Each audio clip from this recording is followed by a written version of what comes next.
Hi, this is Martin from Diorama Deluxe, and today we're going to talk a little bit about how to make rolling coulters on plows more prototypically accurate.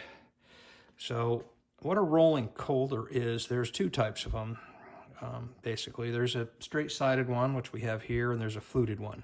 Now, the purpose of these coulters, especially if you're plowing inside, it's kind of hard to see here, but they run just ahead of the point, right directly in line with the shin of the plow. And as you're plowing sod in particular, this will have a nice neat cut in the sod so that when it hits this shin, it'll roll over perfectly when it hits this moldboard and not clog. They also serve a nice function if you're plowing fields that have a lot of trash in them. And by trash, agriculturally, what we're talking about, we call the amount of crop residue material from the previous year laying on top of the field trash. So that might be corn stalks or bean stubble or whatever.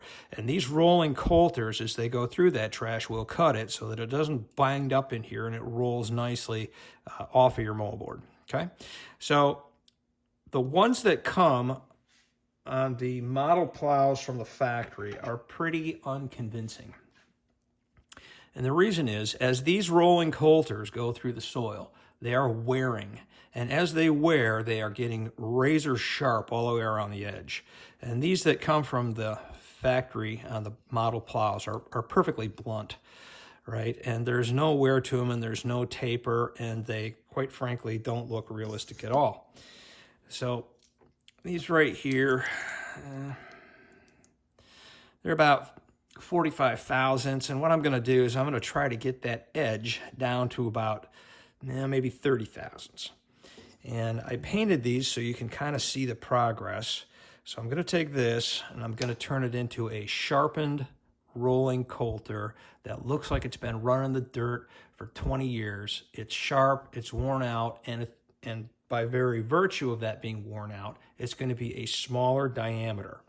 So what I did is I set up this piece of wood perpendicular to the face of this belt sander. And then I put a guide mark on here, which is 30 degrees. So I have 30 degrees from the plane of the sander. Now this serves not only as a guide for me to make sure I have a consistent bevel, but it's also going to serve as a brake. And why that's important is that as I apply pressure to the coulter against the belt, it's going to turn at the same speed as the material. So you have to slow the material down. And I will do that by lightly touching it onto the wood here, which will slow it down a little bit and allow the grit to do its work. So this is one that I've already machined, but I'm going to show you how I did it. So I painted it so you can see the wear, right, all the way around there. And that looks pretty convincing. That really does look like what a rolling coulter should look like. It won't look like this. So I know these are little details, but you know, they really are what set your work apart. So I'm going to show you how I do that.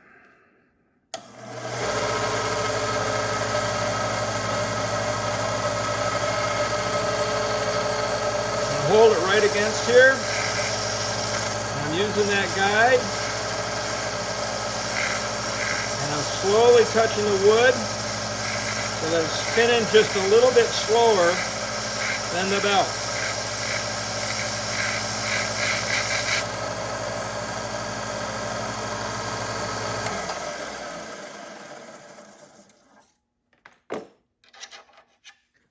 So you can see the difference.